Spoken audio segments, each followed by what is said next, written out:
মোৰ এইফালে পৰিৱেশটো দেখিছে নিশ্চয় যে আপোনালোকে হয়তো ভাবিব পাৰে যে ক'ত আহি পেলাই কি ভিডিঅ' উঠাইছোঁ। আচলতে চাওক, ঘৰটো কেঁচা হ'ব পাৰে, কিন্তু কিছুমান ক্ষেত্ৰত কিমান ধনী আপোনালোকে নিশ্চয় দেখিব। যে আপোনালোকৰ কিতাপ আছেনে? এটা কিতাপৰ লাইব্ৰেৰী আছেনে? নিশ্চয় নাই, নহয় জানো? হয়তো বহুতৰ আছে, কিন্তু মই দেখুৱাম মোৰ খুৰাৰ ছোৱালী ভণ্টি, তো ভণ্টিৰ লাইব্ৰেৰীটো কিমান ডাঙৰ আৰু কি কি কিতাপ আছে। নমস্কাৰ বন্ধুসকল, নাম মোৰ ভৱেশ আৰু সকলোৱে মোক মৰমতে মাতে আৱেশ, আৰু মোৰ চেনেলৰ নাম হৈছে আৱেশৰ বিশেষ। এয়া আৰম্ভণিৰ পৰাই গৈছোঁ। এতিয়া খুৰাহঁতৰ ফালে গৈ আছোঁ, আমাৰ ঘৰৰ পৰাই ভিতৰে মোৰ বাওঁফালে আপোনালোকে দেখিব এটা পুখুৰী, সন্মুখত লুংলুঙীয়া বাট। সঁচাকৈ এনেকৈ আহি ভাল লাগে প্ৰকৃতিৰ পৰিৱেশত। এয়া আহি আছোঁ, এয়া খুৰাহঁতৰ ঘৰ পালোহি। জাষ্ট 100 মিটাৰো নহয়। এয়া সোমাইছোঁ, চোতাল পালোঁ। আপোনালোকে ঘৰটো দেখিছেই। আজিৰ দিনত এনেকুৱা ঘৰ পাবলৈ খুব কঠিন।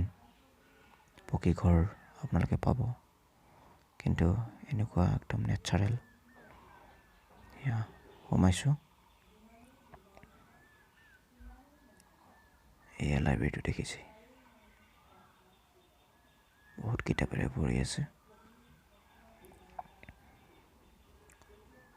সন্মুখত এয়া মোৰ খুৰাৰ ল'ৰা সঞ্জীৱ, এই সহায় কৰিছে, মোক বহুত সহায় কৰিছে এজ এ কেমেৰামেন।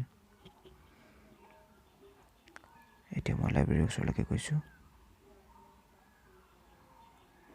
কিতাপবোৰ মই দেখুৱাবলৈ যত্ন কৰিম, কি কি কিতাপ আছে। এয়াই আপোনালোকে দেখিছে, তেজস্বী মন, তাৰপিছত পুৱতি তৰা, কাঞ্চন বৰুৱাৰ উপন্যাস, ইয়াৰো ইংগম, বীৰেন্দ্ৰ কুমাৰ ভট্টাচাৰ্য, খুব সুন্দৰ কিতাপ। জলছবি, অনুৰাধা শৰ্মা পূজাৰীৰ। ঘাইকৈ আপুনি ইয়াতে অনুৰাধা শৰ্মা পূজাৰীৰ কিতাপেই বেছিকৈ পাব। খুব ভাল ভাল কিতাপ আছে, মই দেখুৱাবলৈ যত্ন কৰিম। নাহৰৰ নিৰিবিলি ছাঁ, বহুত মানে এখন সাংঘাতিক ধুনীয়া কিতাপ এখন, ভাল লগা। এতিয়া মেৰেং আছে। তাৰপিছত এইফালে আছে, লাহে লাহে দেখিব, অতনু ভূঞাৰ TRP, মহাৰথী চন্দ্ৰপ্ৰসাদ শইকীয়া, দেওলাংখুই,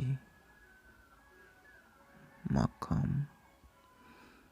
এয়া দেখিছে যে সন্মুখত ভণ্টি আৰু এয়া ভনীজয়, তাই এতিয়া বিয়া হ'ল, টেট শিক্ষয়িত্ৰী হয় এতিয়া। এয়া ভাইটিৰ ফটো। আৰু এতিয়া মই গৈছোঁ কিতাপ এখন মই পঢ়িব লাগিব। মই দেখিলোঁ যে মাকাম, ভাল, এই মাকামখন মই উলিয়াবলৈ যত্ন কৰিছোঁ। হয়, এয়া বহুত কষ্ট কৰি মই কিতাপখন উলিয়ালোঁ। কিতাপৰ নাম মাকাম আৰু ৰীতা চৌধুৰীৰ কিতাপ, বহুত সুন্দৰ কিতাপ। আকৌ মোৰ পঢ়িব মন গৈছে। আচলতে কিতাপ পঢ়াৰ অভ্যাসটো নোহোৱা হৈছিলে। এইকেইদিন আকৌ মই কিতাপ পঢ়িবলৈ ট্ৰাই কৰিছোঁ। মই ভাবোঁ আপোনালোকেও নিশ্চয় কিতাপ পঢ়িছে, তো গতিকে চাওঁচোন কিমান দূৰ সফল হ'ব পাৰে। ইমান ডাঙৰ কিতাপ, ভয় লাগি যায়। আজিকালি ইমান ডাঙৰ কিতাপ পঢ়াটো আচলতে মোৰ কাৰণে অসম্ভৱ কথা বুলি ক'ব লাগিব। কিন্তু অথচ এটা সময় আছিলে যে অকল বাহিৰা কিতাপ পঢ়িছিলোঁ।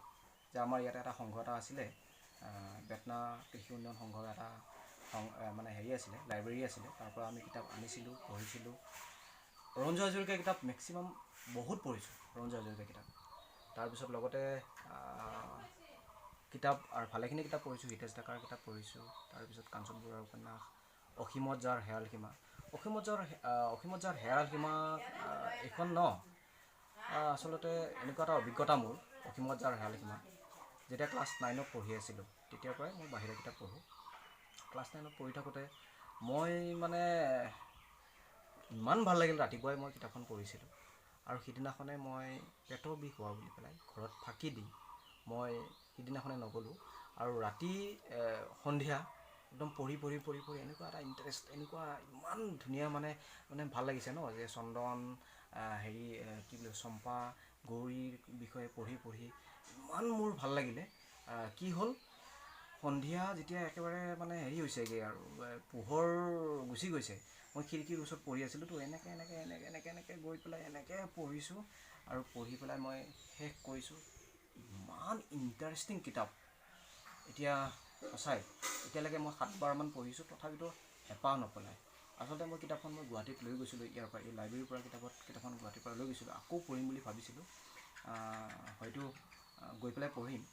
এতিয়া মই আকৌ ৰিপিট কৰিছোঁ কথাবিলাক যে এইখন এখন মাকাম কিতাপখন মই আগতে পঢ়িছোঁ, কিন্তু আকৌ এবাৰ মই উলিয়াই লৈছোঁ যাতে কিতাপখন মই পঢ়ি আকৌ আগৰ মানে অৱস্থালৈকে কি আছিলেনো, মোৰ শিকিবলগীয়া আছিলে, কিমানখিনি বস্তু মোৰ ৰৈ গ'ল, কিমানখিনি মানে কাহিনী যিটো আছে মাকামৰ, সেইটো কাহিনী সঁচাকৈ ইণ্টাৰেষ্টিং আছিলে। মই আকৌ পঢ়িম বুলি ওলাইছোঁ। চাওঁচোন কিমান দূৰ আগবাঢ়িব পাৰোঁ। গল্প বুলি ক'লে আজিকালি এটা গল্প পঢ়িবই ভয় লাগে। তেনে ক্ষেত্ৰত মই এনেকুৱা এখন কিতাপ উলিয়াইছোঁ মানে কি, মই মোৰ মতে এতিয়া এইখিনি সময়ত দুঃসাহস বুলি ক'ব লাগিব। দুঃসাহস বুজি পাইছা নহয় জানো? আপোনালোকৰো কিতাপ পঢ়িবলৈ মন গৈছে নহয় জানো? কিতাপ পঢ়ক, কিতাপৰ গুণাগুণ বহুত। এটা সময়ত পঢ়িছিলোঁ আৰু এতিয়া আকৌ পঢ়িবলৈ লৈছোঁ। কিহৰ কাৰণে?